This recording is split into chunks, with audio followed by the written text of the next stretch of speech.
সত্যি কথা বলতে একটা মানুষ যে কতটা খারাপ হতে পারে সেইটা হয়তো সোশ্যাল মিডিয়ায় না আসলে জানতে পারতাম না। কারণ একজন মানুষ আমাকে কমেন্ট করেছে আমার অসুস্থতা দেখে, যে তোমার তো সামনে খুব শিগগিরই এগিয়ে এসেছে তোমার উপরে যাওয়ার রাস্তা, মানে তোমরা বুঝতেই পারছো, সে আমার মৃত্যু কামনা করছে আমার অসুস্থতা দেখে। আমাকে বলছে কেন আর বানাবে না অশ্লীল ভিডিও, তোমাদের মতো মানুষরা এইভাবেই মরবে, এরকমভাবে সে কমেন্ট করেছে। তোমরাই বলো একটা মানুষের 15 সেকেন্ডের ভিডিও দেখে তার বাস্তব তার চরিত্র নিয়ে বিচার করে। তবে যাই হোক, এখন আর সেসবের চর্চা করার মতো কোনো মাইন্ড বা শরীর বা মন কোনো কিছুই আমার নেই। তবে শুধু একটাই কথা বলবো, মানুষ যতই খারাপ হোক না কেন, পরম শত্রুও তার শত্রুর মৃত্যু কামনা করে না। তবে এই মানুষটা কি করে একজন মানুষের মৃত্যু কামনা করতে পারে এটা আমি ভাবতেও পারছি না, আমার নিজেরও খারাপ লাগছে। কিন্তু আমার মনে হলো যেন যে একবার হলেও আমার এই কমেন্টটা রিপ্লাই করা দরকার, তাই করেছি।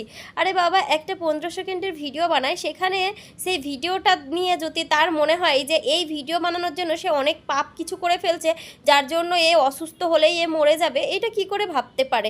মানুষের কি শরীর খারাপ হতে পারে না? মানুষ তো আজ সুস্থ কাল অসুস্থ হতেই পারে, আমরা আজ আছি কাল নাও থাকতে পারি। আসলে আমাদের এই দুনিয়াতে কেউই আমরা চিরস্থায়ী নেই, তাই না? তাই বলে ভিডিও নিয়ে একটা মানুষের মৃত্যু কামনা, ছি, আমার এটা ভাবতেও ঘেন্না করছে। আমি জানি না এটা কি করে সে লিখেছে।